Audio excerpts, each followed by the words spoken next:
Welkom by hierdie voorlesing van Sterre is vir altyd, die eerste in die reeks oor die Barnard meisies. Geskryf en voorgelees deur Sofia Kap, uitgegee deur Boekdiva Uitgewers. Hoofstuk 6. Die terugtrek is so oombliklik en volledig, dis behoorlik asof 'n deur iewers in hom toegeklap het. Instinktief weet Janie, dit gaan nie help om aan hom te karring nie.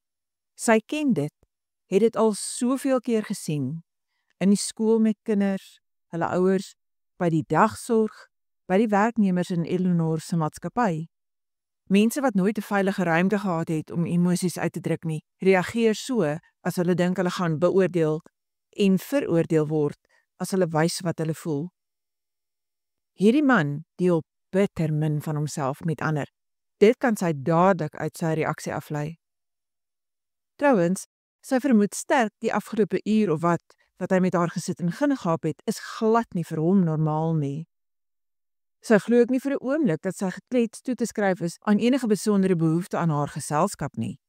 Dis baie eerder 'n geval van 'n skuldige gewete omdat sy uitgepas het nadat hy vir haar drank op haar nugter maag gevoer het. Al kon hy nie geweet het haar maag is nugter nie. Die man is toe van naderby net so mooi en stylvol en intimiderend as wat hy was toe sy hom in die vertreksaal gesien het en net so ver uit haar lichaam. Al indruk wat bygekom het is dat hy ook hoflik en bedagsaam is teenoor huisgenote wat nie hulle whisky kan hanteer nie en dan hulle roes teen sy borskas lê en afslaap. Dis nie goed nie. Stylvol en intimiderend is maklik, dit kan sy vermy. Mooi ook. Sy is so gewoon daaraan om mooi mans uit haar bewustheid te skuif, dat dit nie moeilik sou wees om van hierdie man te vergeet nie. Sy sal op Charles de Gaulle kan afklim, haar rugsak oor haar skouer kan slinger en binne minute kan vergeet dat sy langs 'n mooi man gesit het. Hoflik en bedagsaam is 'n perd van 'n heel ander kleur. Hoflik en bedagsaam is gevaarlik, want dit kruip onder haar vel in. Dit kruip in haar bewustheid in en dit maak dat sy wil nader wees, meer weet, meer deel. Dit maak dat sy bekommerd is oor 'n emosionele toeklap, in plaas daarvan om hom net aan sy eie genade oor te laat, sodat hy op sy eie stoom deur sy emosionele belasting kan werk, of nie werk nie. Hoflik en bedagsaam maak dat sy hier sit, oorbewus van die sterk hande wat steeds met die wynglas sit en speel, van die eerste grys spikkels aan die slape, van die manier waarop die donkerblou lap om die gespierde duie span, van sy geur, van die man wat hy is, en dit maak haar weerloos teen die donker trekkrag daarvan. Sy haal diep asem, dis nou waar haar gesonde verstand moet inskop. Hy mag hoflik en bedagsaam wees, maar sy is steeds wie sy is. Dis hoogtyd dat daardie beskermingsmeganismes waaraan sy al haar hele lewe lang kweek, nou tot haar redding kom. En as beide haar verstand en haar oorlewingsdrang dan nou soos 'n makhond wil loop lê wanneer dit eintlik moet aanval, net omdat hy vir 'n paar minute lank aan haar aandag gegee het, moet wilskrag maar oorneem. Onmiddellik. Sy skuif reg in haar sitplek. "Gee hier," sê sy, en beduie na die bento-boksies wat hy weer in mekaar gesit het. Sy druk die reste van hulle impromptu piknik in die rugsak en haar glasie in die stoelsakkie by haar knieë. Dis hoe mens te doen, dink sy, terwyl sy haar langmou top uit die rugsak trek, sodat sy haarself daarin kan toekokon. Vriendelik, dog ferm, saaklik, tot die punt, sonder om alles al ewig met emosie te belas. Maar dan val die 2 klein plastieksakkies wat sy vir haar en Eddie gemaak het in haar skoot.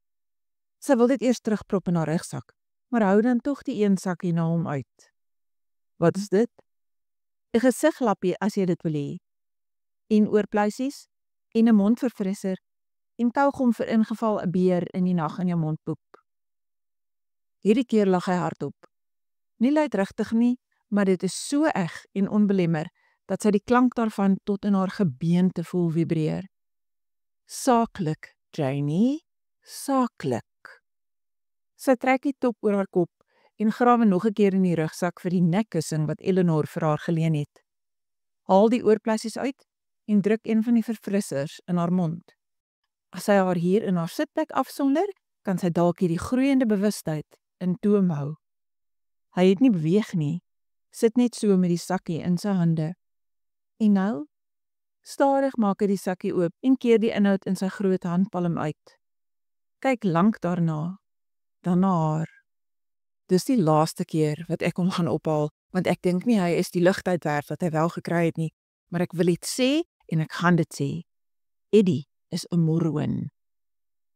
Dis waansin, hierdie warm polsing in haar, net omdat hy 'n paar vleiende woorde in haar rigting gegooi het, is gekkerny. Dis wat gebeur as 'n mens lanklaas 'n warmbloedige man in jou lewe gehad het, jy raak skoon dol, net omdat een van hulle gaaf is met jou. Maar sy kan dit net so min keer, as wat sy haarself kan keer om asem te haal. Sy sal hier sit, besluit sy, vir 30 sekondes, en sy woorde toelaat om haar te streel. En 30 sekondes lank sal sy haarself toelaat om hoog te raak op die idee dat so 'n man vir haar waardering kan hê. 30 sekondes, waarvan daar nou 20 ore is. Langer as dit is moeilikheid soek. Die donker oë los haar nie. Beloof my net een ding, jy gaan nie toelaat dat hy jou reis verder bedonder nie. Beloof my, jy gaan nie op die lughawe omdraai terug Suid-Afrika toe nie, jy het die reg om Parys te ervaar soos wat jy beplan het. Sy kyk om hierdie man wat skielik die ene ernstige oë beloftes by haar wil afdwing. Sê nee, skree haar verstand. Doen wat jy weet jy moet. Laat vaar die simpele droom wat jy in die eerste plek nooit moes gedroom het nie en gaan huis toe waar jy hoort. Dan liewer daar weer die drade op en begin vir die soveelste keer van voor af.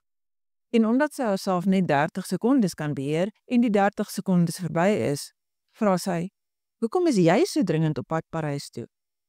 Hy sak terug in sy sitplek, die donker blik dadelik weer versluier. Vir sake. Vir sake, nee? Vir 'n oomblik lyk dit asof hy haar gaan ignoreer, maar dan antwoord hy tog, vir 'n hofsaak, eintlik. Ek het 'n hele rukkie gelede 'n plaas in Otsewoi gekoop. Dit was onbewoon en verwaarloos, maar dit was erfgrond. En die vorige eienaar het blykbaar nie vir die familie laat weet dis verkoop nie. Hy is intussen oorlede en sy vrou en dogters betwis nou die transaksie. Die saak dien op die oomblik voor die Tribunal Judiciaire. Ek het digitale afskrifte van al die dokumente aangestuur, maar die hof wil die oorspronklike sien. Die sitting is geskeduleer vir môreoggend. Vanoggend. 10:00.